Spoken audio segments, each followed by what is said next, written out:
Dear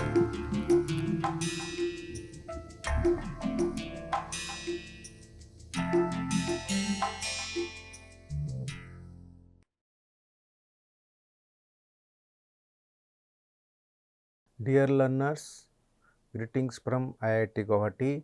We are in the MOOCs course Computational Gas Dynamics, week 3, that is compressible flows with heat addition and friction. So, in our previous lecture of week 3, lecture 1, we discussed about the compressible flows with heat addition or rejections. So, there we introduced a flow called as Rayleigh flow for when there is a compressible flow inside a one dimensional duct. With same philosophy, we will now introduce another concept, that is compressible flows with friction. So, essentially the friction, the word is a irreversible phenomena in which the energy is always lost. But however, and how this friction is introduced in the systems, a common mechanical way of introducing the friction in the system, in particularly in the one dimensional frame, is that you add length. When length is added, the flow encounters friction for a longer distance, that means friction increases. When we reduce the length, the flow encounters a shorter length. So, in other words, we say that the flow encounters a friction which is less in a shorter duration length.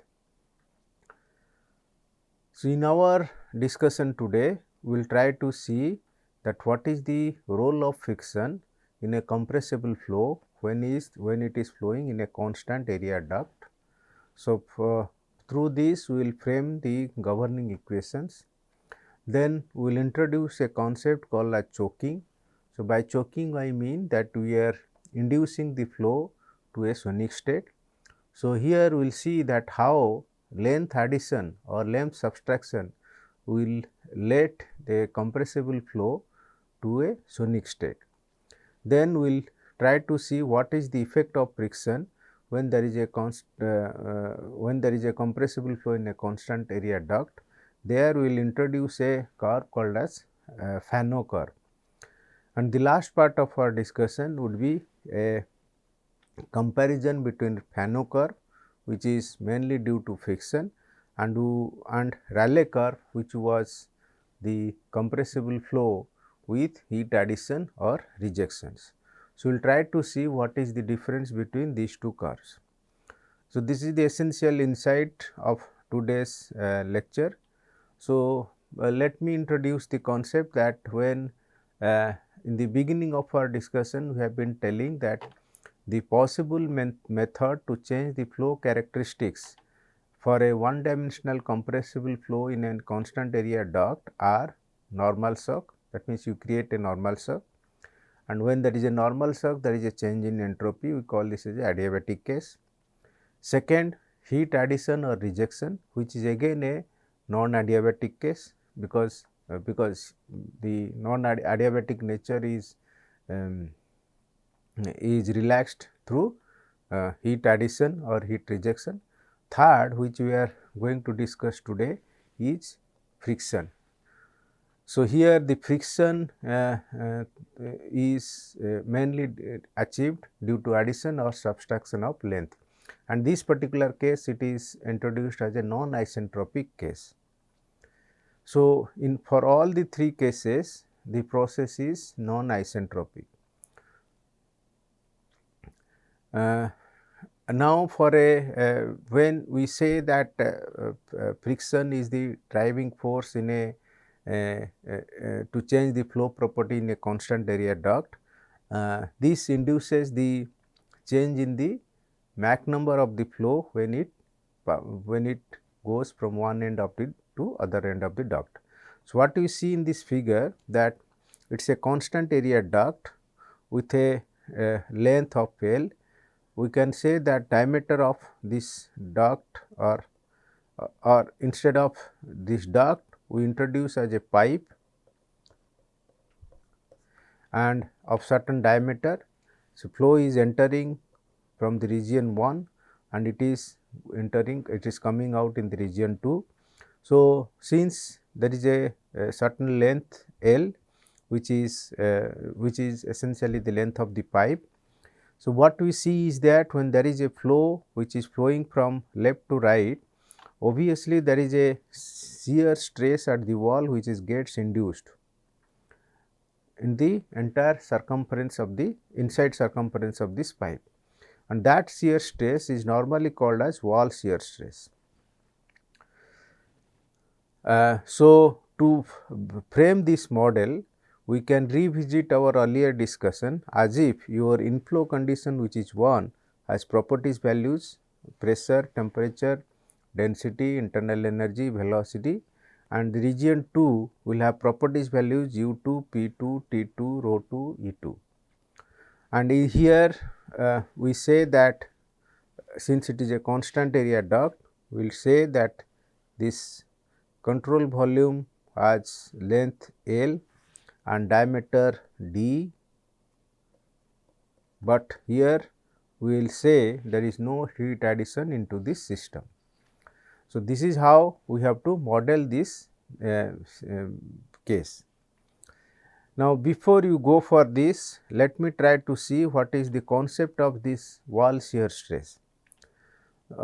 So, this concept was earlier developed in a classical viscous fluid flow analysis in a fluid mechanics course, which considers a pressure driven flow in a pipe, and pipe head loss is equal to the change in the pressure head and gravity head, and the head loss, that means head loss, normally the pressure difference or pressure loss is encountered as head loss and it is correlated to the wall shear stress. And this flow in a pipe can be laminar or turbulent depending on the Reynolds number of the flow. So, in other words, we can say wall shear stress can be functionally related to geometrical parameter of the pipe, that is diameter and surface roughness, fluid properties, that is density and viscosity, and flow velocity. So, we will try to use the same concept in our compressible flow analysis. And another point we want to introduce here, that there is a friction parameter, and that is commonly known as Darcy friction factor. Darcy friction factor is related to this wall shear stress, that is tau W, and this tau W is a function of density, viscosity, velocity, radius of the pipe, and surface roughness, and irrespective of the flow whether it is laminar or turbulent. Now, this Darcy friction factor and shear stress relation is given by a non-dimensional form which we call as friction factor, simply sense ratio of tau W by half rho u square. U stands as the velocity of the flow which is entering into this pipe. So, referring to the figure, in a fully developed pipe flow case, this is the velocity distribution which says that along this center line of this pipe velocity is maximum, and on the wall the velocity is 0. Reverse case is seen for wall shear stress. Wall shear stress is maximum on the wall and minimum on the axis. And since it is a pressure driven flow which is delta P, and that delta P for compressible incompressible flow situation, we call this as a head loss. But in our compressible flow analysis, we will use the word delta P as it is. So, it is a pressure driven flow that accounts in a compressible flow domain. But however, all other standard parameters like wall shear stress, friction factor will retain as it is. Now, to do this analysis, we are again looking at the constant area flow, a compressible flow in a pipe. So, region 1 which is entering, flow is entering in a region 1 and flow is leaving in region 2. So, as a result, we have wall shear stress tau W, and the length is taken as a x, which is measured from the region 1, and length of this pipe is L. So, it is a constant area duct with circular cross sections, and the flow is treated as adiabatic and shock free, steady, calorically perfect gas, no work interaction, body process treated to be absent. Complete domain is described as a mean properties of this thing. That means, if you want to find the flow properties, you have to find this along a particular plane, and on that plane all the flow properties remains constant. So, we look at the effect of frictions starting with an elemental length dx and try to integrate over the entire length of the pipe. This is the basic philosophy of analysis. Now, governing equation stands as continuity equations, which is same as rho 1 u 1 is equal to rho 2 u 2, and this representation of the equations is can be done through in a differential form, that is d of rho u square is equal to rho u du. And if you look at energy equations, since we say that flow is treated to be adiabatic, so energy equation remains intact. So, in other words, we say that stagnation temperature or total temperature remains constant. So, that means T naught 1, that is region 1, and T naught 2, they are same, but the only alteration that you see here is in the momentum equations. In the momentum equations, apart from this left hand side of this equations remains as we see for earlier cases, but in the right hand side equations we have two terms, one is due to pressure, other is due to shear stress, and this shear stress is integrated over the entire circumferences, that is circumference of this pipe is pi d and tau w dx, and here pressure force also acts along the area. So, this pi by 4 d square. So, this particular momentum equations is simplified first with absolute pressure difference, then we represent that same equation in a differential form, that is dP plus d of rho e square is equal to minus 4 by d tau w dx. So, this is the basic governing equations that needs to be integrated for an along the entire length, and that equation has to be solved. So, here you introduce this wall shear stress of half rho u square into f, f stands as a friction factor, and further we say that equation of state P is equal to rho r t, speed of sound expression S square is equal to gamma p by rho, and energy equation C p times T u square by 2 is equal to constant. By doing this, this particular differential equation is represented as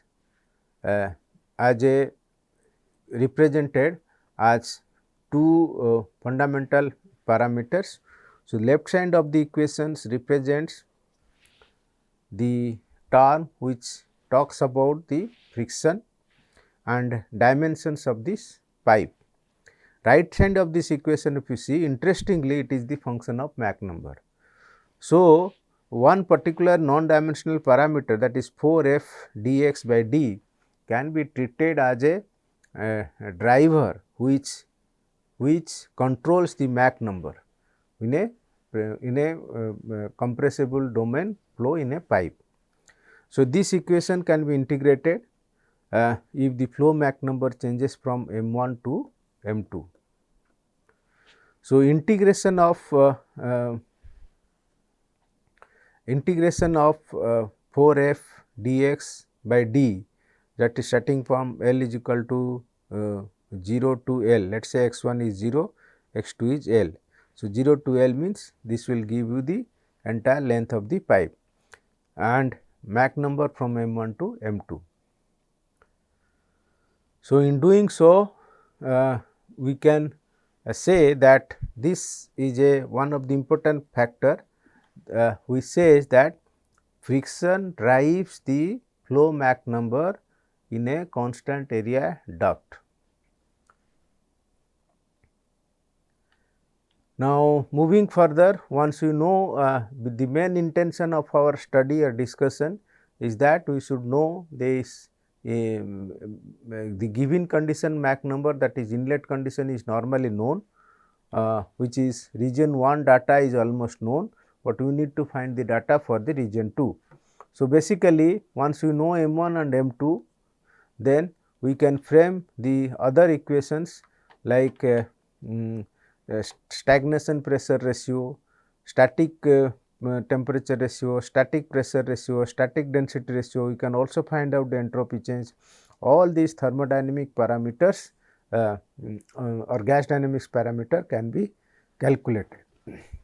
But interestingly, we can see that we need Mach number on both sides to compute this parameter, but unfortunately we do not have data, that is downstream Mach number we do not know, which is normally not known.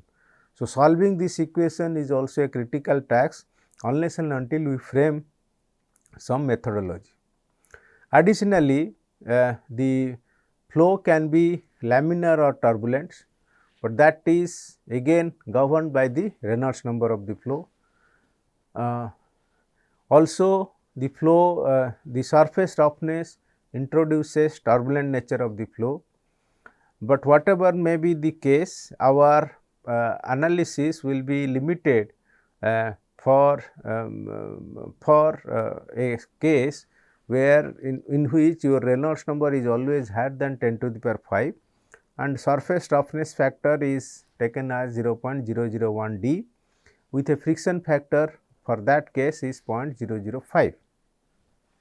So, all our discussion will be focused on these two parameters because the kind of application that we see in a compressible flow domain.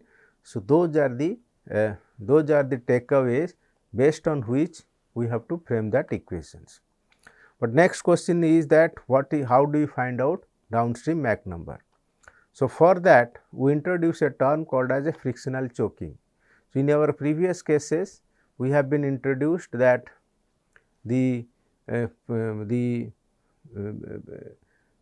characteristics Mach number is introduced. That characteristics Mach number is introduced such a way that flow is always brought to the stonic state. Now, to bring the stonic state we impose certain conditions of how you make the flow to be sonic state.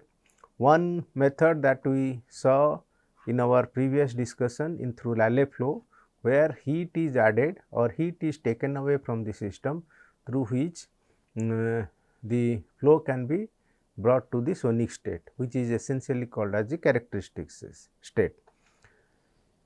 So, or we call this as a characteristics Mach number. With same hypothesis or same analogy, we will now introduce a physical system and try to see how a hypothetical analogous situations can be arrived. So, let us say that we are looking at a flow in a pipe or constant area duct for which your diameter is d, length is L, and we have region 1 this flow is entering and region 2 is flow is leaving, and these conditions are also given. So, this is the real state that we are looking at, but how do you introduce hypothetical case? Now, assume that the flow in the region 1 is brought to a sonic state, stonic state at which m is equal to 1. So, at that stonic, and how this sonic state is achieved? We have added a length L star that will bring this flow m 1 to m is equal to 1, and the this star condition is represented as V star, T star, rho star, P naught star, T naught star and rho star. So, this is a hypothetical case state.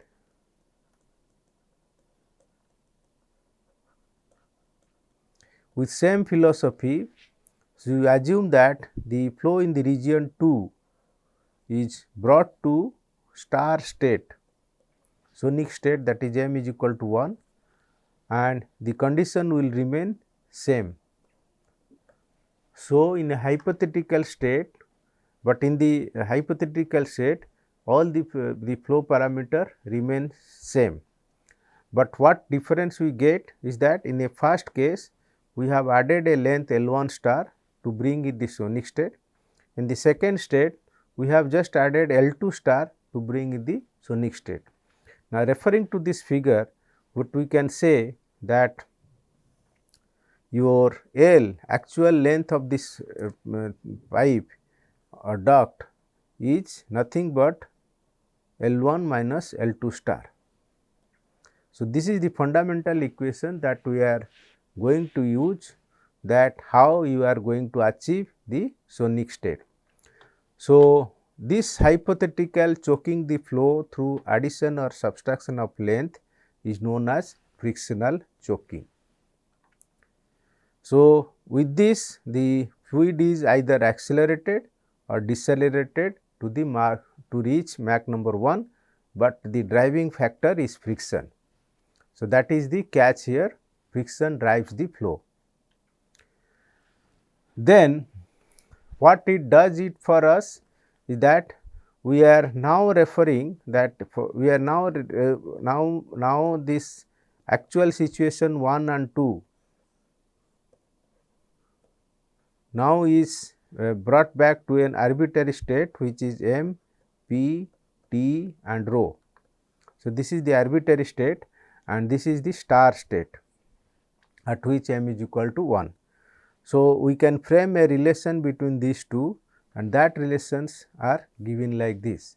One is static pressure ratio as a function of Mach number, static temperature ratios, static density ratios, stagnation pressure ratios, all are function of Mach number.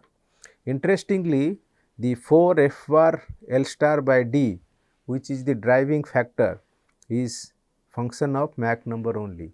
So, which means that this equation helps us to calculate a non-dimensional parameter, that is 4 F bar L star by D, which is a function of Mach number.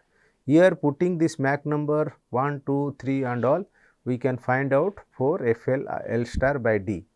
So, based on this we can there is a property table referred in the book John D. Anderson's, and in that property table if you flow property table for frictions, if you look at your one parameter we have 4 F bar by L star, this is the term which you are using, and these terms can be evaluated based on the Mach number. So, this extract says that if you keep changing the Mach number, corresponding friction parameters is known. Accordingly, all these static temperature, pressure, densities and stagnation pressure ratios all can be calculated. So, we really need not have to solve the actual need not have to know the Mach number in the downstreams, but the frictional choking concept will help us to arrive at those numbers. So, with this philosophy analyzed, we will now introduce the Fano curve. So, that Fano curve will tell us that it is a friction driven flow in a constant area duct, and whatever analysis we have done, that the initial flow can be supersonic or subsonic.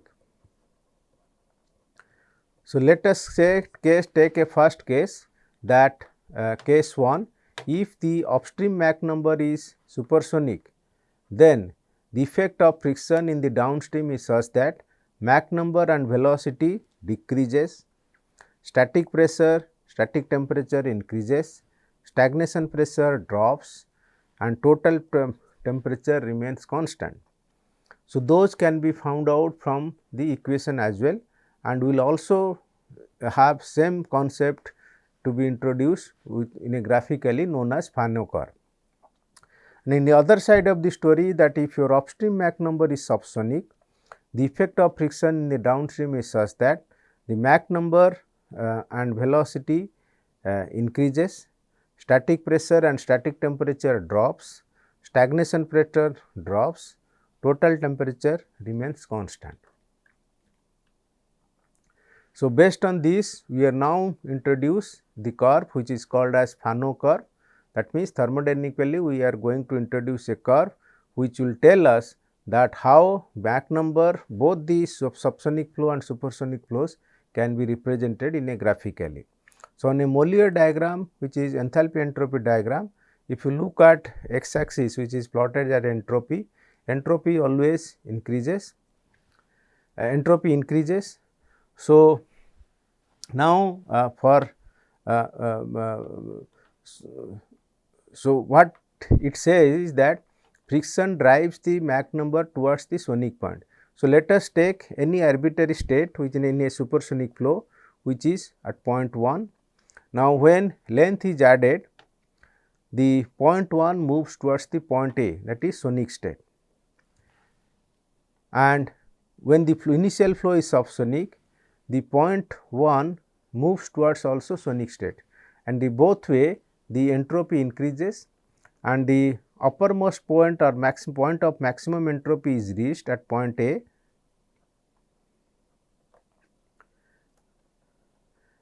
So, that means, further addition of length is not possible unless and until there is a adverse condition in the upstreams. So, beyond this length addition does not have any effect, rather the change of upstream parameters. But what did the Fano curve says, that friction always drives the Mach numbers toward the sonic point by decelerating the supersonic flow and accelerating a subsonic flow. Thereby, the sonic point splits this Fano curve in two halves, that is upper half and lower half. So, upper half refers to subsonic, lower half refers to supersonic. Okay.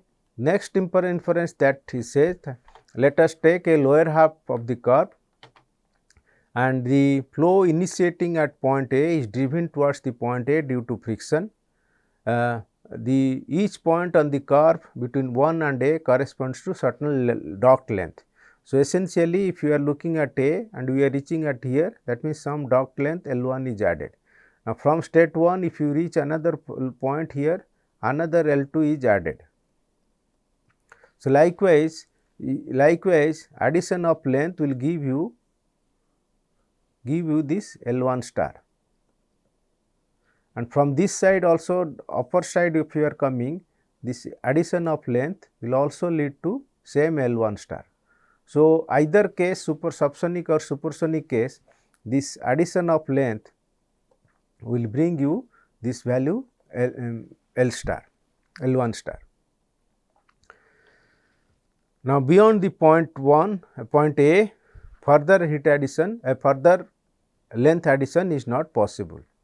So, in other words, a supersonic flow is compressed with increase in the friction. Length addition means supersonic flow is compressed.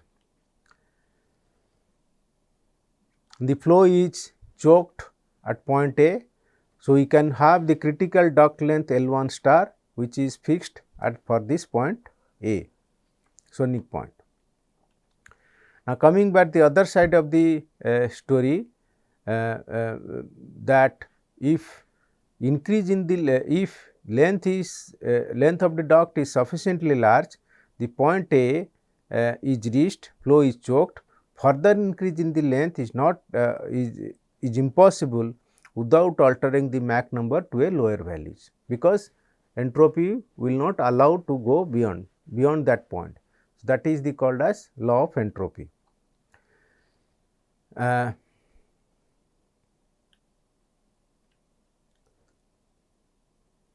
So, in a way we can say friction always causes the drop of total pressure irrespective of inlet Mach number, whether it is supersonic or subsonic, but in both the cases whether this point or this point, subsonic or supersonic, the total pressure drops, always drops. So, unlike Larley curve, the upper and lower curves of Fano curve cannot be traversed for same flow conditions. Like in Rayleigh curve we say heating and cooling, but here you cannot say addition of length and subtraction of length. So, that is not possible here. So, in other words, we can say within the framework of one dimensional flow theory, it is impossible to first slow a supersonic flow to sonic conditions, then further slowing it to subsonic speed by friction. This deceleration of supersonic flow by friction would violate the second law of thermodynamics, and this is nothing but the principle of increase in the entropy. Now, we are moving to the second part of this lecture, that is compressible flow of with frictions. So, we have completed this major part, friction in a constant area duct, governing equations, frictional choking and Fano curve. So, let me introduce the two curves, Fano curves and Rayleigh curve together when plotted. So, basically we are looking at two important curves, that is Fano curves and Rayleigh curves. I told that there are three possible situations in which the compressible flow changes its characteristics. One is normal shock, second is heat addition or heat reduction, third is friction with addition of frictions or subtraction of frictions through length L. Okay. So, these are the three effects. Let me try to superimpose all these fundamental concepts into a common graphical form. Apart from that, we in thermodynamic sense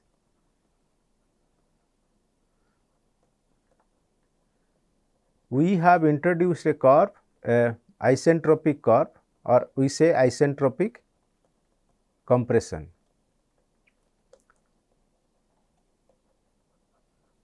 Now, all these processes mentioned here, that is normal shock, heat addition or friction, they are non-isentropic.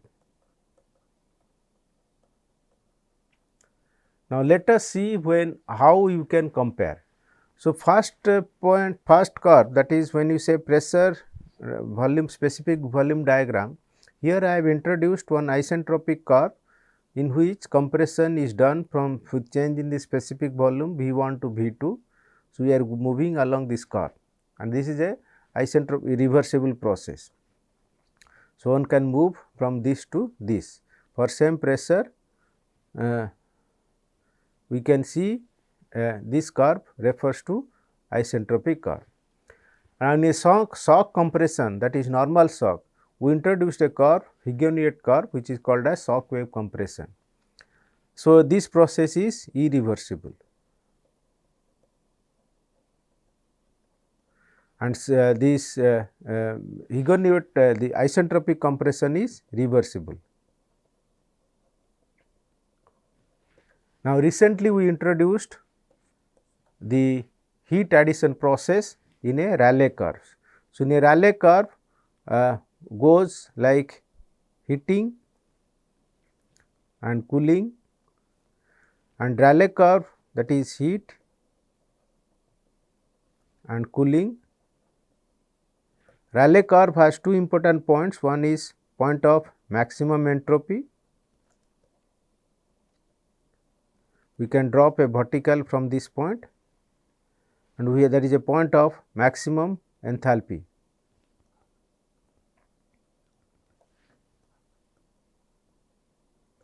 That means, a supersonic flow which is initially at m1 is equal to 1, it can go to sonic state, that is point A, and then it can traverse back to this through cooling, and it becomes subsonic flow.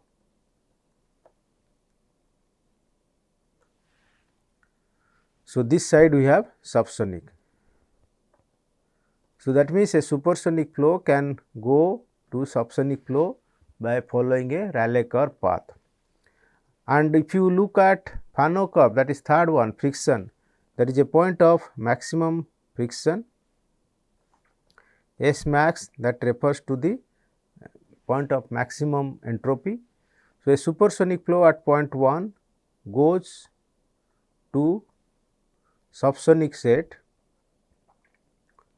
on a Fano curve by crossing this point of maximum entropy. So, at any case, if you try to compare three things, that is how a compressible flow can change its state from one point to other.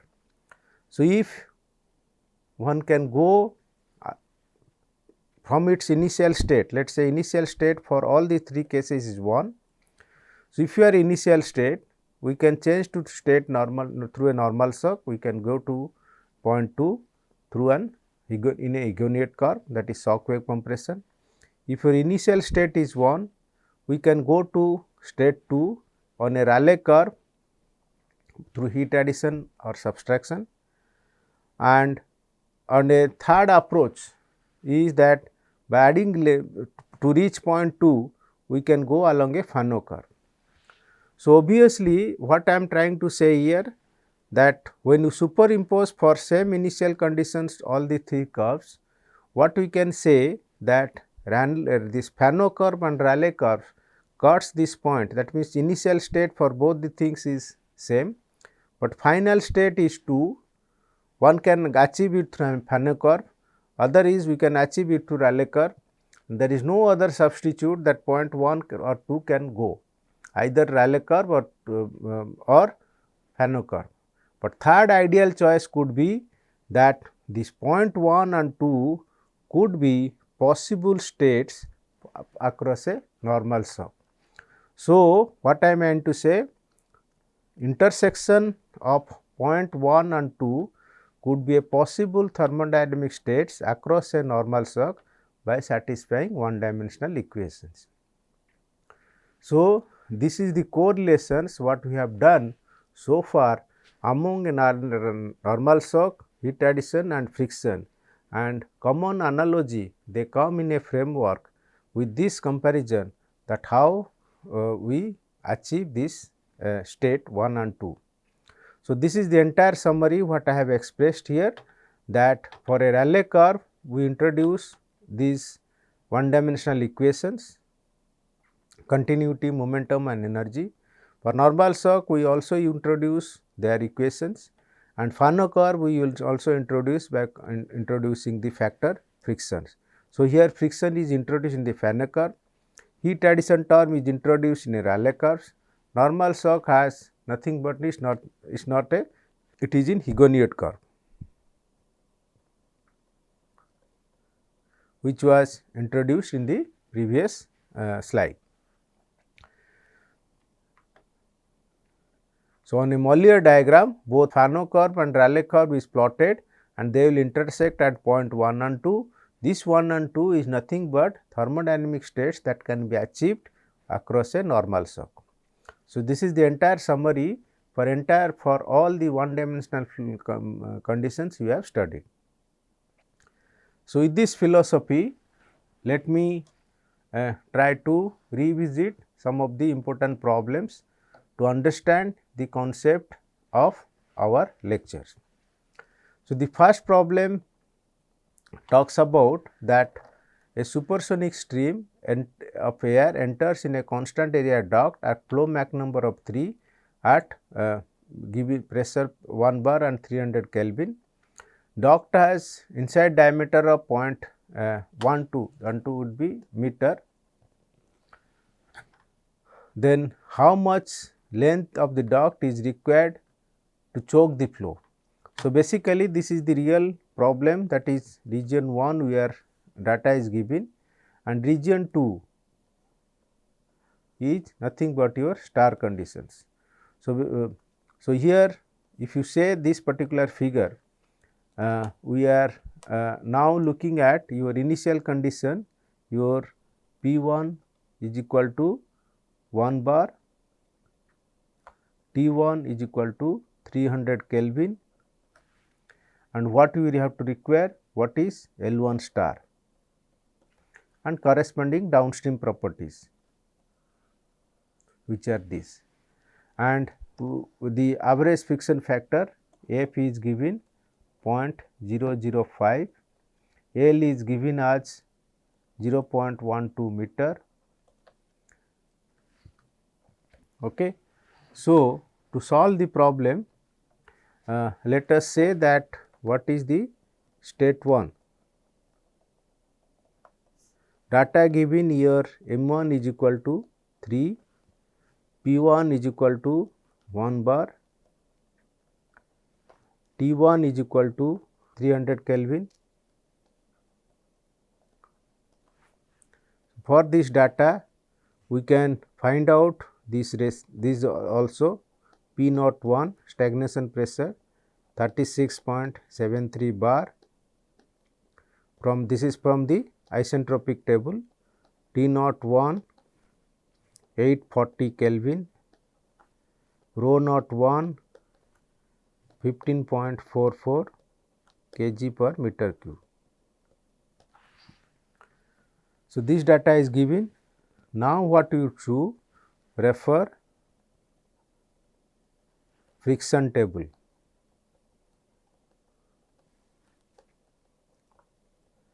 So, what is the data is given? Your M1 is 3.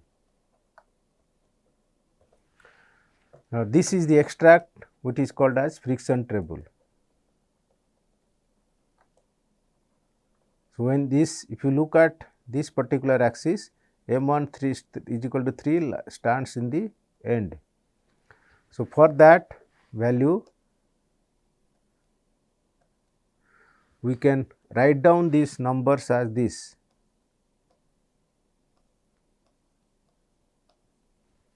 So, these numbers are listed as 4 F L1 star by D is equal to 0.5222. Then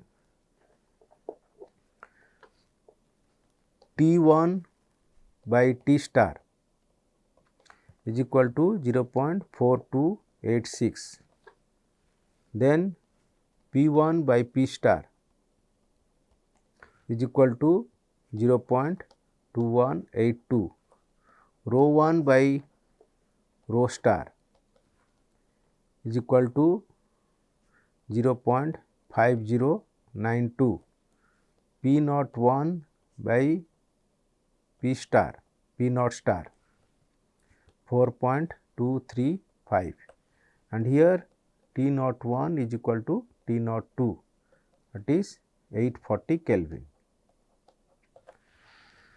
So, what is what we know, what we question is what is the length of the duct. So, L star we can calculate as 0.5222 D divided by 4 F. So, D is given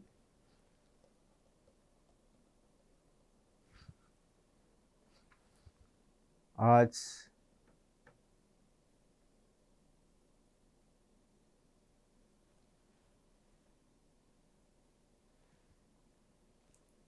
0.12 divided by 4 into F,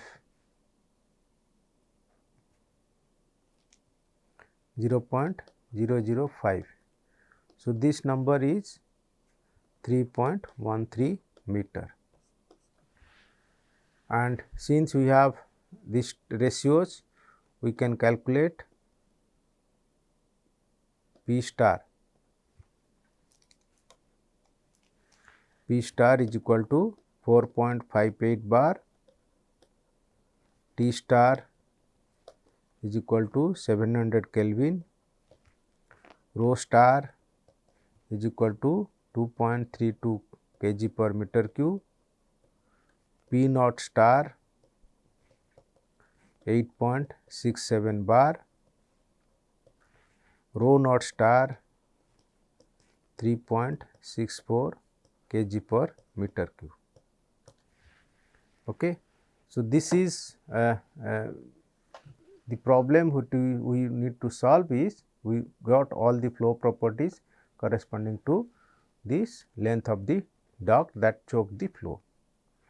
And the same problem when you analyze with some additional parameter, that we are introducing length of the duct as this, and you take the same data as we mentioned in the question 1, So, for that we have to we have to use this equation, what is this property which is required downstream of the duct.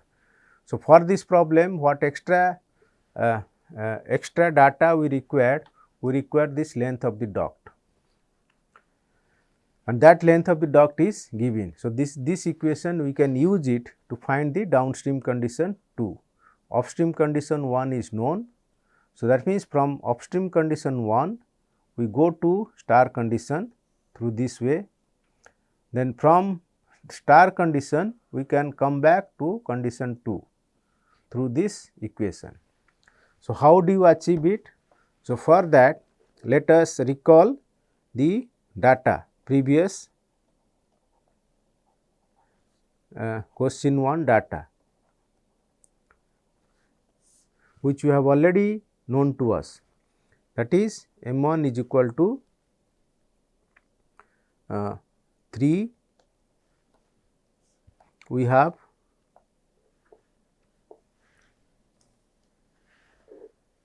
P1 1 bar, T1 300 Kelvin, rho 1 1.18 kg per meter cube,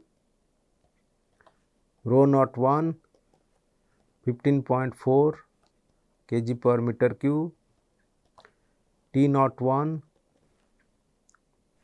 840 Kelvin, P naught 1 36.73 bar.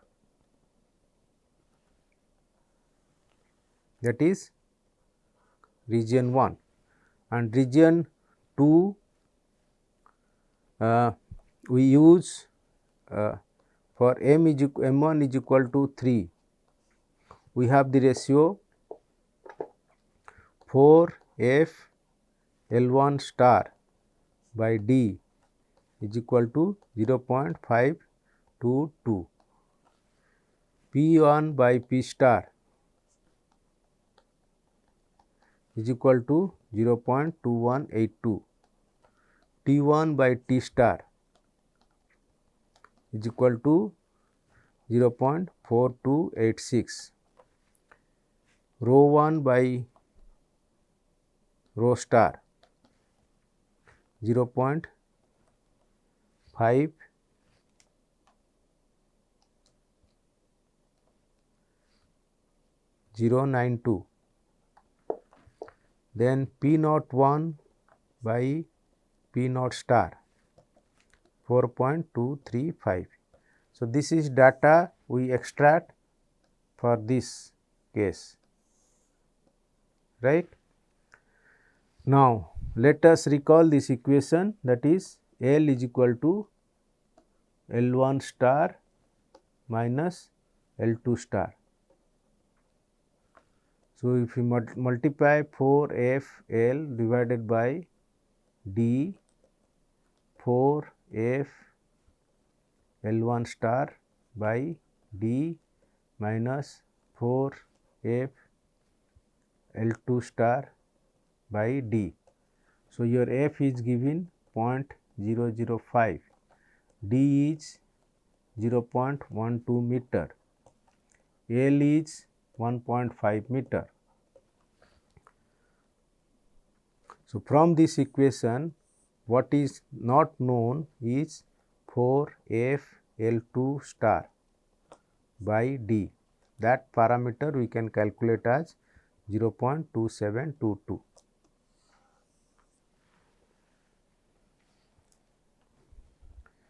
So, this is known, this parameter is known. So, we can find out 4F L2 star by D. Now, this 0.2722 refers to Mach number of somewhere close to this 0.27 number refers to Mach number of this 1.9. So, this data can be noted. So, this will refer Mach number M2 as 1.9. So, we can extract P2 by P star as 0.4394. Then we can say P2 is equal to P2 by P star into P star by P1 star P1 into P1. So, all these ratios are listed here. So, this one is 2.014 bar. Then we have T2 by T star. So, this is here. So, this number is 0.6969. So, T2 is be T2 by T star by T1 into T1. So, likewise this number is 487.8 Kelvin. Then rho 2 by rho star, this number is 0.6305. Similarly, we can find out what is rho 2, 1.47 kg per meter cube. Then what parameter remain? P naught 2 by P star, that ratio is 1.55. So, this will give you P naught 2 as 13.5 bar. So, P naught 2 is given, P naught 2, T naught 2, P naught 2, T naught 2 is data is known. So, rho naught 2 is equal to P naught 2 by R T naught 2, that number is 5.67 kg per meter cube. So, with this we can say that from in the initial state 1 we go to star state, then star state, from the start state we again come back to the downstream conditions. From upstream conditions we entered into star state, with the star state data and upstream condition data we again come back to find the downstream data for this frictional flow in a one dimensional duct. So, with this I conclude. Thank you for your attention.